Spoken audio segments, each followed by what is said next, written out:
Okay mga kaps, isang magandang araw. Okay. Yung carbon brush po ng grinder natin, maliit na. Nag-stop na po siya. Yan, meron pong sensor yung ano natin, carbon brush natin. Kaya hindi po naubos yung carbon brush natin mga kaps. Wala pong ganitong benta na carbon brush. Kaya bumili kami ng ganito na lang. Ito po yung original po, mas makitid at mas manipis.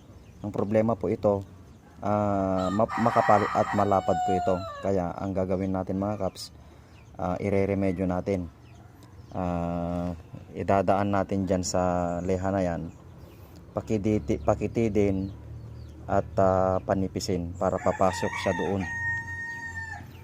Sana okay, papasok siya doon sa panlagyan ng carbon brush natin. Okay mga kaps, samahan nyo ako.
Okay mga kaps, mga kakarpentero, yan.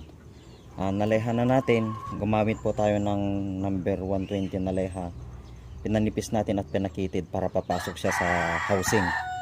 Kaya itest na natin mga kaps kung okay, kung gagana o hindi. Sana gagana mga kaps.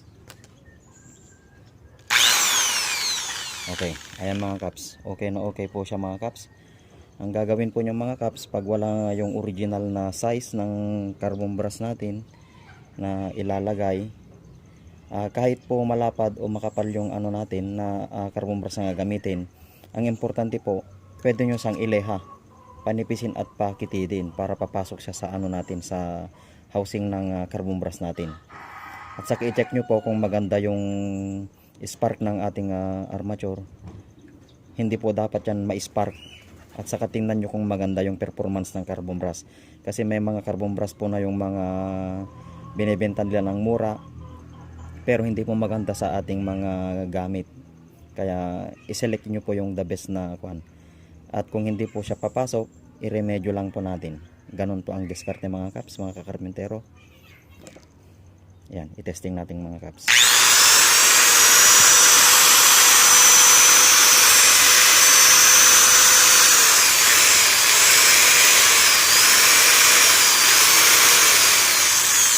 Okay na okay mga kaps. Ayan. Mga kaps, kung nagustuhan nyo po yung video ko, please like and share. Thank you for watching.